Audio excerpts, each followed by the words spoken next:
নমস্কার, আমি প্রমিলার রান্নাঘরে তোমাদের সবাইকে স্বাগত। আজকে আমি পালং শাকের একটা খুব সুন্দর নিরামিষ রেসিপি তোমাদের সঙ্গে শেয়ার করব। আজকে বানাবো পালং পোস্ত। আশা করি তোমাদের রেসিপিটা ভালো লাগবে, আর ভালো লাগলে অবশ্যই লাইক শেয়ার করো। আর রেসিপিটা অনেকেই হয়তো জানো, আবার অনেকেই হয়তো জানো না, তাই পুরো ভিডিওটা দেখার অনুরোধ রইল। চলো শুরু করি আমার আজকের পালং পোস্ত রেসিপি। আমি খুব সুন্দর করে পালং শাক বেছে ধুয়ে কেটে নিয়েছি, আর একটা নেটের ঝুড়িতে রেখেছি, জল ঝরতে দিয়েছি। আর সাথে কি কি লাগছে দেখে নাও। এখানে লাগছে দুটো আলু, ছোট ছোট করে কেটে নিয়েছি, ধুয়ে রেখে দিয়েছি, গোল করে কেটে নিয়েছি আমি। আর আছে বড়ি, 5টা বড়ি নিয়েছি। আর লাগছে পোস্ত, সাথে কাঁচা লঙ্কা নিয়েছি 4টা। এই লঙ্কাগুলো খুব ঝাল, তাই আমি 4টেই নিয়েছি। তো চলো প্রথমে কিন্তু আলু আর বড়িটাকে ভেজে নেব। তাই গ্যাসের মধ্যে কড়াই বসিয়ে কড়াইয়ে সর্ষের তেলটাকে খুব ভালো করে গরম করে নিলাম। এবার দেখো প্রথমে বড়িগুলোকে ভেজে উঠিয়ে নিচ্ছি। কয়েক সেকেন্ড নাড়াচাড়া করলে বড়ি কিন্তু খুব তাড়াতাড়ি ভাজা হয়ে যায়। তো বড়িটার মধ্যে দেখো হালকা লাল কালার চলে এসেছে, এখন কিন্তু আমি উঠিয়ে নিচ্ছি। এবার ওই তেলের মধ্যে আলুটাকেও ভেজে নেব। তার আগে অল্প একটু হলুদ দিলাম। আমি এই পোস্ত রান্নাটাই কিন্তু হলুদ ব্যবহার করব না, সামান্য একটু হলুদ আমি আলু ভাজার সময় দিয়ে দিলাম। তো আলুটাকেও ঠিক একই রকম ভাবে হালকা লালচে করে ভেজে নেব। তো আলুর মধ্যে কালার চলে এসেছে, আর বেশি ভাজার দরকার নেই। এবার তেল থেকে উঠিয়ে নেব।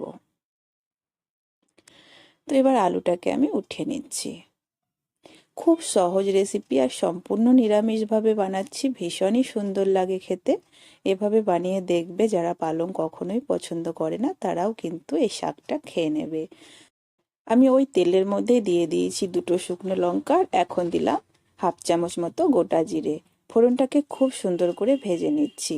এখানে কিন্তু খুব একটা বেশি মশলার প্রয়োজন হবে না, সামান্য কিছু উপকরণে আজকে রেসিপিটা তৈরি হবে। এখন ফোড়নটা খুব সুন্দর করে ভেজে নিয়ে দিয়ে দিলাম পালং শাক। শাকটাকে দিয়ে আমি আবারও একটু নাড়াচাড়া করে নেব। একদমই সহজ উপায়ে এই রেসিপিটা হবে। তোমরা পুরো ভিডিওটা দেখো, আশা করি ভালো লাগবে। আর অবশ্যই একদমই সুবিধা হবে রান্না করতে। যারা রান্না প্রথম করছো তাদেরও কিন্তু এই রান্নাটা খুব সহজ মনে হবে। তো দেখো শাকটাকে এখন আমি একটু নাড়াচাড়া করে নিচ্ছি। এবার কিন্তু এই শাকের মধ্যে আলু আর বড়িটা দিয়ে দেব। তাহলে কি হয়, আলুটাও সেদ্ধ হয়ে যাবে, শাক আর আলু বড়ি একসঙ্গে সেদ্ধ হয়ে যাবে।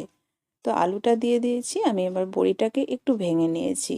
আলু বড়ি দিয়ে আবারও দেখো নাড়াচাড়া করে নিচ্ছি। এবার এর মধ্যে আমি দিয়ে দেব স্বাদ মতো লবণ। তারপরে কিন্তু 1 মিনিটের জন্য স্লো আঁচে ঢেকে দেব, এতে করে শাক আলু সব কিছু কিন্তু ঠিকঠাকভাবে সেদ্ধ হয়ে যাবে। লবণটা দিয়ে আবারও একটু নাড়াচাড়া করে নিচ্ছি। তো খুব সুন্দর করে সব কিছু মেশানো হয়ে গেছে, এবার ঢাকা দিয়ে 1 মিনিটের জন্য রেখে দিচ্ছি।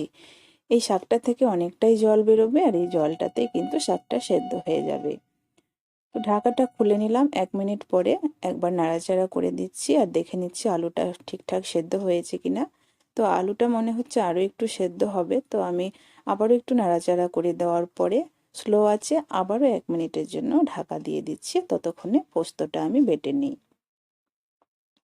ঠিক 1 মিনিট পরে আবারও ঢাকা খুলে নিলাম, জল অনেকটাই বেরিয়ে গেছে, আর এই জলেই শাকটা হয়ে যাবে।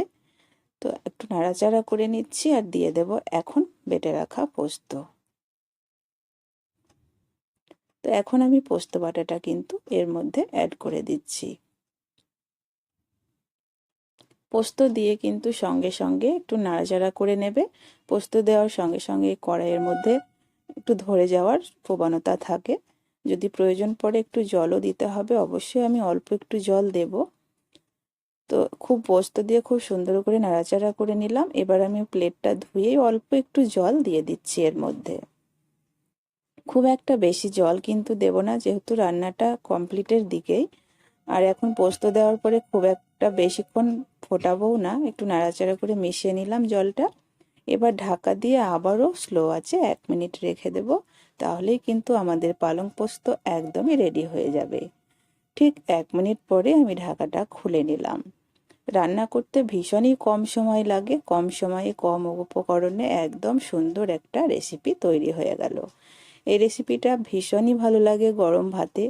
এই রেসিপিটা থাকলে আর অন্য কিছুর দরকারই হবে না। যারা পালং পছন্দ করে না, পালংয়ের একটা গন্ধ আছে, তারাও কিন্তু খেয়ে নেবে। একদমই কমপ্লিট হয়ে গেছে পালং পোস্ত। আমি গ্যাসটা অফ করে দিয়েছি আর এখন নামিয়ে নিয়েছি প্লেটের মধ্যে। তো আশা করি ভালো লেগেছে।